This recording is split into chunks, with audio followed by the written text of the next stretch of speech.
Assalamualaikum warahmatullahi wabarakatuh. Perkenalkan, nama saya Ain Sabila Putri dengan NIM 2348201077, kelas 2A, jurusan farmasi angkatan 2023. Di sini saya akan mempresentasikan hasil kerja saya dengan metode PPT dengan berjudul sistem saraf.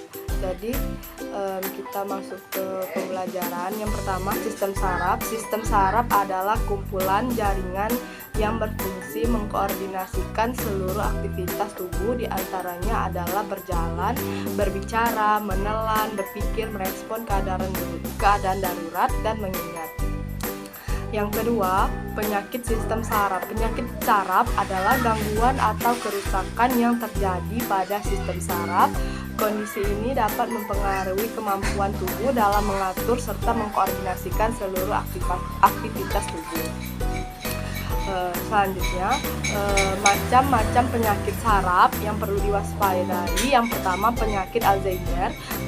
Apa penyakit Alzheimer itu? Adalah gangguan pada sistem saraf manusia yang menyebabkan penurunan daya ingat, kemampuan berpikir serta perubahan suasana hati. Penyakit Alzheimer merupakan salah satu penyakit neurodegeneratif, artinya kondisi ini disebabkan oleh penurunan fungsi otak yang dapat terjadi seiring pertambahan usia. Penyakit Alzheimer terjadi saat protein otak gagal berfungsi secara normal sehingga mengganggu kinerja sel otak neuron. Beberapa faktor pemicu Alzheimer, yang pertama usia, Down syndrome, yang ketiga pola tidur buruk dan trauma kepala. Lanjut, penyebab penyakit Alzheimer itu ada dua. Yang pertama, beta amiloid, yaitu pengedapan protein ini menimbulkan efek beracun yang dapat mengganggu komunikasi antara sel otak. Yang kedua, neurofibril, ini adalah protein yang berperan dalam membawa nutrisi ke dalam sel otak. Jika tidak sesuai jalur, dapat mengganggu proses pengiriman nutrisi yang memicu efek beracun bagi sel otak. Lanjut, tadi saya sudah sebutkan beberapa faktor pemicu Alzheimer. Nah, jadi saya akan menjelaskan. Yang pertama itu tadi usia. Usia ini risiko Alzheimer semakin meningkat seiring berjalannya usia akibat pola hidup tidak sehat, riwayat keluarga dan genetika. Adanya perubahan mutasi genetik dalam keluarga meningkatkan risiko Alzheimer pada 1% pengidap. Yang kedua, Down syndrome. Alzheimer berkaitan dengan 3 salinan di kromosom 21 yang pengidap Down syndrome miliki. Yang ketiga, jenis kelamin. Wanita berisiko lebih tinggi terkena Alzheimer ketimbang pria. Yang ketiga, gangguan kognitif. Pengakibatan gangguan kognitif akan mengalami masalah memori yang berisiko berkembang menjadi demensia akibat Alzheimer. Yang keempat, trauma kepala. Cedera kepala akibat berolahraga, kecelakaan, dan berprosedur operasi berisiko terjangkit Alzheimer kemudian hari. Lanjut, gejala Alzheimer ini muncul seiring perkembangan penyakit dan pola hidup yang pengidapnya jalani. Secara umum, gejala awal Alzheimer adalah penurunan daya ingat atau pikun dan fungsi otak. Pengidap gejala awal Alzheimer adalah penurunan daya ingat. Lanjut, berikut beberapa langkah pemeriksaan yang dokter dapat lakukan. Yang pertama, pemeriksaan fisik dan neurologis. Yang kedua, tes neuropsikologis. Yang ketiga, pencitraan otak. Berikut ada beberapa langkah pengobatan penyakit Alzheimer yang umum menjadi pilihan. Yang pertama, obat-obatan. Yang pertama, penghambat kolinesterase atau obat bekerja dengan meningkat komunikasi antara sel dalam otak. Yang kedua, inhibitor kolinesterase, yaitu obat yang memperbaiki gejala neuropsikiatri berupa agitasi dan depresi. Yang ketiga, mematin atau nabenda, obat bekerja dengan memperlambat perkembangan gejala Alzheimer sedang hingga berat. Yang keempat, antidepresan, obat ini dapat membantu mengendalikan gejala perilaku yang terkait dengan Alzheimer. Namun, penting bagi pengidap kondisi ini untuk berhati-hati dalam mengonsumsinya, sebab para ahli beryakinkan kalau obat ini mempengaruhi tekanan darah. Yang kedua, mengubah pola hidup sehari-hari. Contohnya seperti mengubah pola menjadi yang lebih sehat. Selanjutnya, penyakit cerebral palsy. Apakah itu cerebral palsy? Cerebral palsy adalah penyakit saraf yang terjadi pada anak-anak dan dapat mempengaruhi kemampuan motorik serta koordinasi tubuh. Selain itu, penderita cerebral palsy juga biasanya memiliki cacatan intelektual, masalah dalam penglihatan, pendengaran, dan pengucapan, serta masalah dalam persediaan dan tulang belakang. Kondisi cerebral palsy ini disebabkan oleh masalah dalam perkembangan otak selama anak berada masih dalam kandungan. Nah, penyebab cerebral palsy yang pertama, mutasi gen yang mengakibatkan kelainan genetik atau perubahan perkembangan otak. Yang kedua, infeksi ibu yang mempengaruhi janin yang sedang berkembang. Yang ketiga, stroke janin, yaitu gangguan suplai darah ke otak yang sedang berkembang. Yang keempat, pendarahan ke otak dalam rahim atau saat bayi baru lahir.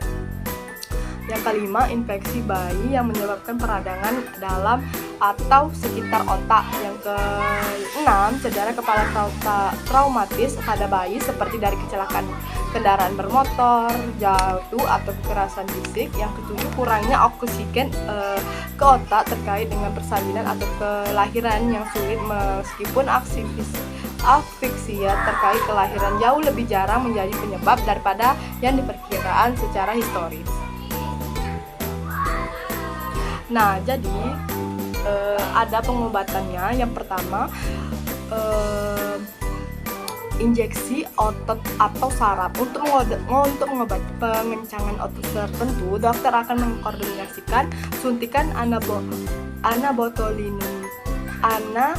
botulinum A atau Botox atau agen lain. Suntikan perlu kamu ulang setiap 3 kali. Berarti pengobatan dilakukan selama 3 kali setiap 3 bulan.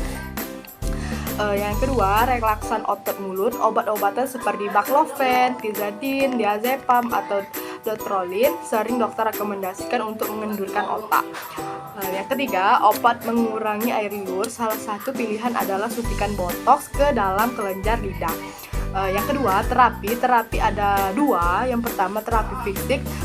Latihan otot dapat membantu kekuatan, kelenturan, keseimbangan, perkembangan motorik, dan mobilitas anak. Yang kedua, terapi wicara dan bahasa. Ahli patologi wicara bahasa dapat membantu meningkatkan kemampuan anak untuk berbicara dengan jelas atau berkomunikasi dengan bahasa isyarat. Penyakit selanjutnya, Bell's palsy, merupakan kondisi medis berupa kelemahan atau kelumpuhan pada otot-otot wajah. Kondisi ini diduga disebabkan oleh peradangan pada saraf facialis atau saraf ketujuh dari 12 pasang saraf kranial manusia. Adapun beberapa kondisi yang dapat menyebabkan peradangan pada saraf facialis dan memicu terjadi Bell's palsy adalah infeksi virus, infeksi telinga tengah atau otitis media, lalu hingga paparan udara dingin. Beberapa penyebab terjadinya Bell's palsy pada wajah. Yang pertama, cedera karena kecelakaan, terjadi karena luka robek pada dagu atau retak pada tulang tengkorak. Yang kedua, kelumpuhan wajah keturunan kondisi ini terjadi pada anak yang terlahir dengan kelemahan atau kelumpuhan wajah. Yang ketiga, cedera karena operasi. Kondisi ini umumnya terjadi saat operasi kelenjar parotis. Ada pengobatannya. Yang pertama, steroid untuk mengurangi peradangan. Yang kedua, obat antivirus. Yang ketiga, analgesik untuk menghilangkan rasa sakit, menghilangkan rasa sakit. Yang keempat, terapi fisik untuk merangsang saraf wajah. faktor resiko penyebab penyakit ini untuk orang yang berusia 15 sampai 60 tahun. Yang kedua, mereka yang mengidap diabetes atau penyakit pernapasan bagian atas. Yang ketiga, wanita hamil, terutama trimester ketiga. Yang keempat, memiliki infeksi saluran pernapasan atas seperti flu dan pilek. Lanjut, multiple sklerosis, penyakit yang keempat adalah penyakit yang disebabkan oleh gangguan autoimun yang mengakibatkan gangguan pada otak dan sumsum tulang belakang. Kondisi ini dapat terjadi karena sistem imun tubuh secara keliru menyerang mielin atau lapisan lemak yang melindungi serabut saraf pada tubuh. Multiple sklerosis dapat menimbulkan gejala berupa mati rasa pada bagian tubuh tertentu, kesulitan menjaga keseimbangan tubuh, hingga gangguan penglihatan apabila tidak segera ditangani dengan tepat. Multiple sklerosis berisiko menimbulkan komplikasi serius seperti kelumpuhan, gangguan keseimbangan tubuh, gangguan penglihatan, depresi, epilepsi, hingga kehilangan kontrol usus atau kandung kemih. Nah, penyebab penyakitnya yang pertama berjenis kelamin wanita dan berusia 16-55 tahun, memiliki keluarga yang pernah menderita multiple sklerosis. Yang ketiga, pernah atau sedang menderita penyakit mononukleosis, penyakit tiroid, diabetes tipe 1 dan radang usus. Yang keempat, kurang mendapatkan paparan sinar matahari dan rendahnya kadar vitamin D dalam tubuh. Yang kelima, merokok. Nah, jadi ada untuk meredakan gejala multiple sklerosis, yang pertama, obat-obatan. Dokter dapat memberikan obat kortikosteroid seperti methylprednisolone dan prednison untuk mengurangi peradangan pada saraf akibat multiple sklerosis. Sedangkan untuk mengurangi kaku otot, dokter bisa memberikan obat pelemas otot seperti baclofen dan tizanidin.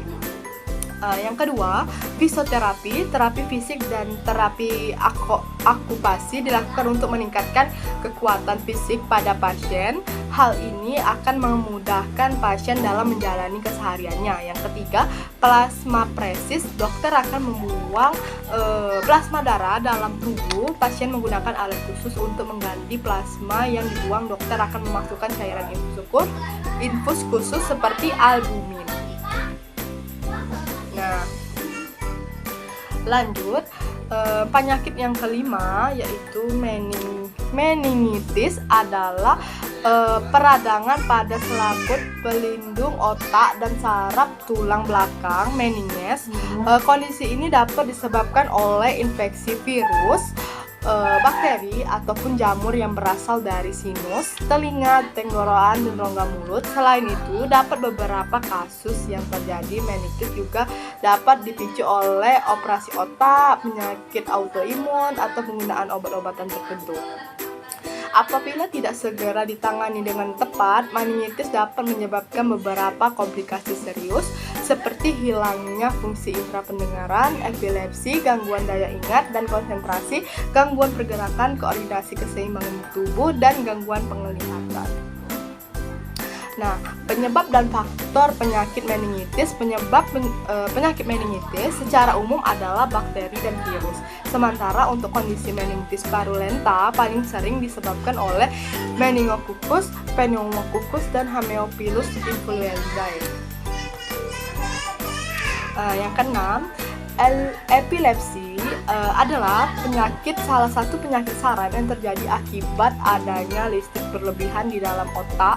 Kondisi ini dapat menyebabkan penderita mengalami kejang berulang tanpa disertai pemicu yang jelas. Penyebab epilepsi masih belum diketahui secara pasti, namun terdapat dugaan bahwa epilepsi bisa dipicu oleh faktor genetik, cedera kepala, serta konsumsi minum beralkohol secara berlebih. 7. Penyakit Parkinson. Penyakit Parkinson merupakan penyakit degenerasi saraf yang dapat mempengaruhi kemampuan tubuh dan dalam mengendalikan gerakan dan keseimbangan tubuh. Penderita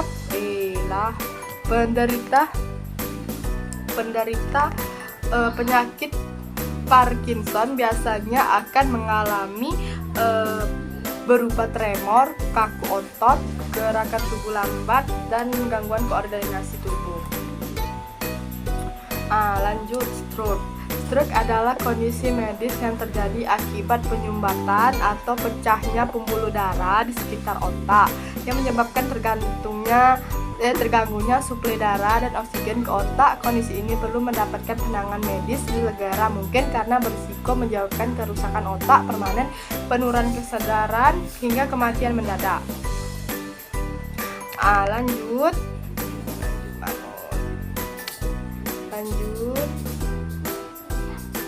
Neuropati perifer yaitu kerusakan pada saraf tepi atau saraf perifer yang dapat menimbulkan gejala berupa kelemahan, nyeri, mati rasa pada kaki atau tangan, ataupun beberapa kondisi yang dapat meningkatkan risiko seorang mengalami neuropati perifer. Nah, faktor yang mempengaruhi penyakit ini yang pertama cedera, obesitas, tekanan darah tinggi atau hipertensi, diabetes, infeksi virus atau bakteri, penyakit autoimun seperti lupus, sindrom Guillain-Barré atau rheumatoid arthritis, yaitu penyakit ginjal, penyakit liver, dan kekurangan vitamin B1, vitamin B6, vitamin B12 atau vitamin E. Selanjutnya merokok dan mengonsumsi minuman beralkohol secara berlebihan, beberapa jenis kanker seperti limfoma dan multiple myeloma. Sekian penjelasan tentang materi saraf. Bila ada kekurangan dalam penjelasan saya, mohon maafkan. Saya akhiri. Wassalamualaikum warahmatullahi wabarakatuh.